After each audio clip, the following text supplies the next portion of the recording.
They laughed at me. Not a light smile, I mean. I mean the full-blown laugh. The laugh of someone seeing a clown in front of them who doesn't know himself, and I was that clown. But there is one thing I did afterward. Only one thing. No courses, no books, no complex plans. One thing that changed everything, and at the end of this video, you will know it. But before you know it, you must understand why everything I tried before, it didn't work at all.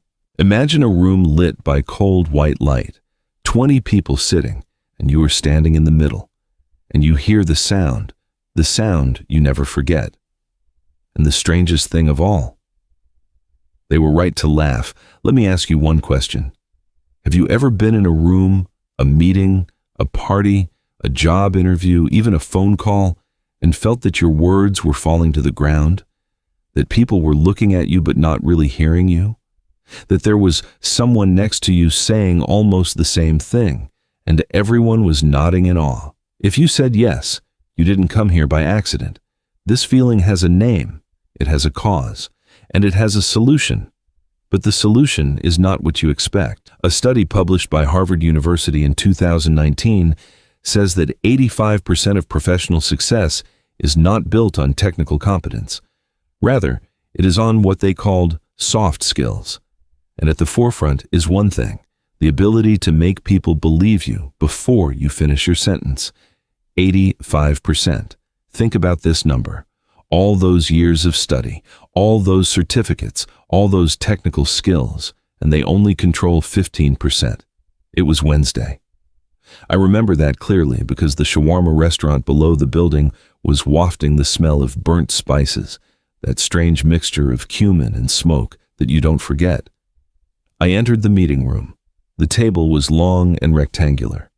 I sat in the middle, not because I had confidence, but because the chairs on the sides were full. I presented my idea, an idea I'd worked on for 3 weeks. I prepared for it. I practiced it.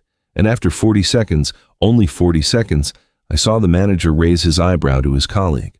A slight rise, barely visible. But it was a clear message: this person is not to be taken seriously. Then the laugh, not directly from him, from the person sitting in the corner.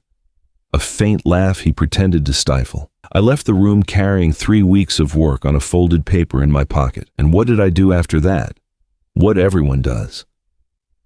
I went and signed up for a presentation skills course, then a persuasion art course. Then I bought the book, How to Win Friends and Influence People. Then I practiced in front of the mirror. Then I recorded myself on video and watched the recording. And that was exactly the mistake. Not because these things are bad, but because I was treating the symptoms, and I was ignoring the disease entirely. I will tell you now something I haven't told anyone, which is why all those courses and all those books took years from me without changing anything real. But before I tell you, I need you to understand the real enemy first, because the enemy is not what you think. Everyone thinks the problem is self-confidence. They told me, you just need more confidence, as if confidence is something you go and buy from a pharmacy. But confidence is not the enemy nor the solution. The real enemy is called the spotlight effect. It is a term in social psychology that researchers at Cornell University describe as follows. We believe that our internal feelings, our tension, our insecurity, our fear, are more visible to others than they actually are. Simply put, you think people see everything inside you, and because of this belief, you act as if they actually see it. So you start apologizing before you finish your idea. You say maybe, and I think, and I don't know if I'm right. And by this, you give those in front of you evidence of what you fear, but it was only in your head before you revealed it. You are the one who opens the door to doubt, not them. I discovered this in a very painful way. A month after the shawarma meeting, I was invited to another meeting. This time I prepared differently. I went to the mirror and practiced confidence. I faced myself. I told myself, you are confident, you are persuasive. Everything I learned in the courses, and I entered the room, and the tension was more intense than the first time, because I was trying to hide what was inside me, and every effort to hide it made it more visible. I was acting, and people always feel the acting. There is a story about Winston Churchill in 1940. Britain was on the verge of defeat.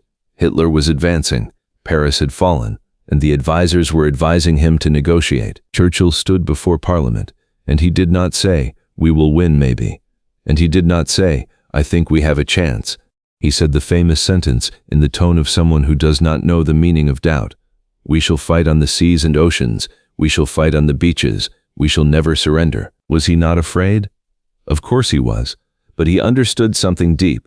People do not follow those who do not make mistakes. People follow those who do not waver before them. The difference is not fear. The difference is what you do with fear in front of others. And this leads us to the question that must be in your head right now. If confidence is not the solution, and if training was not enough, then what did I do in the end? The answer is coming. But I need you to understand first why the 3 common solutions work against you. The first solution: speak more. The classic advice: speak up in every meeting, contribute, make yourself heard. And that is what I did. And what happened is that I started talking a lot and saying things that add nothing, just to be present. So I became that person who talks a lot without benefit. And that is much worse than silence. The problem with this solution: quantity does not create power. It dilutes it. The second solution: work on body language. Spread your arms, look in the eyes, sit up straight.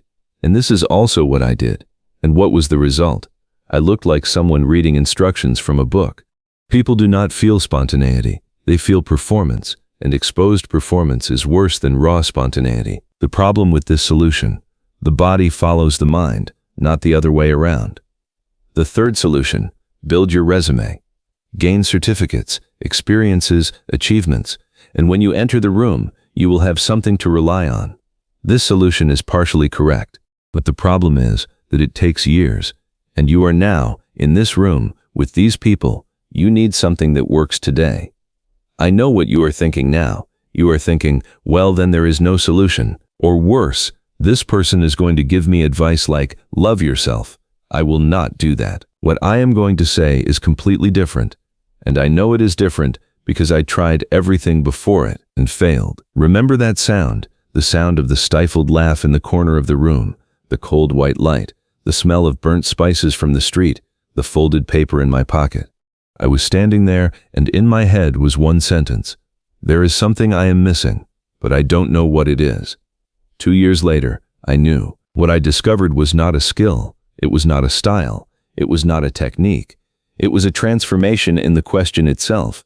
All those years I was asking, how do I make people like me? And how do I look confident? And how do I persuade them? And the right question, the question that changed everything, was completely different. But before I tell you the question, I need you to understand the science behind it. Because without science, you will read the answer and say this is obvious, and be wrong as I was for years. The right question is, how do I make the person in front of me feel that they are seen? That is it. That is everything. Not how do I persuade him, not how do I look strong, not how do I control the room. How do I make the person in front of me, whoever they are, feel that they are visible, heard, understood. And when you master this, something strange happens. You appear confident without trying. You persuade without arguing. You fill the room without raising your voice. Neuroscience calls this neural resonance. When the human brain feels understood, it releases oxytocin, the hormone of trust and belonging. And in this state, the brain becomes open to persuasion involuntarily. Researchers at the Max Planck Institute for Cognitive Sciences have proven that the feeling of being understood activates the same reward areas in the brain that are activated by music and delicious food. You do not persuade people with an argument. You persuade them with a feeling. The solution in 3 practical steps. The first step: echoing before adding. Before you state your opinion, restate in different words what the other person said, not like a parrot, but a summary that proves you understood. So what you are saying is that this small sentence makes a bigger impact than 2 minutes of arguments. Why does this work? Because the brain cannot resist someone who understands it, literally, neurologically. It cannot. The second step: the unexpected question. After every main point in your speech, ask a real question, not a question you know the answer to, but a question you are actually interested in the answer to. What do you think about this? Or have you tried something different? A real question turns a monologue into a dialogue, and a dialogue makes people feel that they are part of the idea, not just listeners. The third step, silence as a tool, not a weakness. Confident people do not fill every silence with talk. They let the moment breathe. And this creates something powerful. It makes your words heavier, because the word that comes after silence is heard more than 1,000 continuous words. Practice this. Say your important sentence, then be silent for 3 seconds. Do not continue. Do not explain. Just wait. You will feel uncomfortable at first, but the person in front of you will feel the weight of what you said. Seymour, a software engineer at a medium-sized tech company. He used to present technically excellent ideas, and no one would vote for them in meetings. He applied these 3 steps for 6 weeks. In the first week, 1 result only. His manager said to him for the first time, "Good point in a meeting." In the 3rd week, his colleagues started asking for his opinion before meetings, outside the hall. In the 6th week, he was asked to lead a new project, for the first time in 7 years. His level of intelligence did not change. His technical competence did not change. Only the way he makes others feel when he speaks changed. Let me tell you about the darkest moment in this story. Darker than the shawarma meeting. It was 11:47 at night. I know the timing because I looked at my phone immediately after. I was in my car in a dark parking lot next to a gas station on the highway. I had left a wedding party for one of my childhood friends. I was sitting at a table full of people all evening, and everyone talked and laughed and exchanged stories. And I was physically present and completely absent. No one asked for my opinion. No one turned to me when I spoke. I felt invisible, literally, like glass they were looking through, not at. And I sat in the car and asked myself one question: what is the point? Then I opened my phone. There was a message from a man I didn't know. He read a comment I wrote in an online forum. He wrote, "I read what you wrote, and I felt that someone finally understands me." One sentence. From a stranger at 11:30 in a dark parking lot, and I realized that I was doing the right thing in the wrong direction. On the internet, where I write quietly and think before I speak, I made people feel seen. Face to face, where I was busy with how I look, I made them feel that I am not there. The problem was not my talent. The problem was where I put my attention. And now, the people who laughed in that meeting, for a long time, I carried them in my chest like a wound. But today I think of them in a completely different way.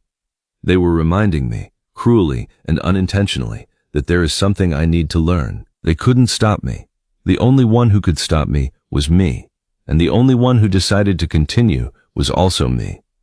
Their laugh was fuel, and this fuel hasn't run out to this day. And now you, who laughed at you, in what room, at what moment, what sentence carved itself into your head and hasn't come out yet? I don't know your story, but I know one thing. You are here, now, watching this video, and that means something inside you refuses to believe that that moment was the end. It was the beginning, and you didn't know. Now the numbers, because speech without numbers is just poetry. After 3 months of applying these 3 steps, echoing, the real question, intentional silence, something happened that I didn't expect. People started calling me to ask for my opinion. Not just at work, in personal decisions, as if they decided silently that I am a person worth listening to. After 6 months, I was offered a leadership position, the first time. After 7 years in the same place. After a year, I started giving workshops to people who were once in higher positions than me. Numbers do not lie, but numbers also do not come alone. They come after work. 7-day challenge. So this is the challenge. 7 days, 7 times only. In every important conversation during the coming week, whether it is a meeting, a dialogue with a friend, or a phone call, apply only 1 step, echoing before adding. Say, "So what you are saying is," before you start with your opinion. 7 times, no more. And tell me in the comments what happened. I want to know. Close your eyes for a moment. Imagine yourself a year from now. You enter the same room, the same people perhaps, but something is different. Not your clothes, not your certificates, but the way they look at you when you speak. That small second before they respond, when they are really thinking about what you said. This is not a dream. This is a result. And results have a path, and the path begins with 1 step. Today. Do you remember that person who walked out of the room with a folded paper in his pocket? I never forgot him, but I stopped feeling ashamed of him. Because I know now something he didn't know. The problem was not in him. The problem was in the question he was asking. And when the question changed, everything changed. They laughed at me. Then I did this one thing. And the rest you know now. If you reached here, you are not like everyone else. Subscribe, because what comes after is harder and more important.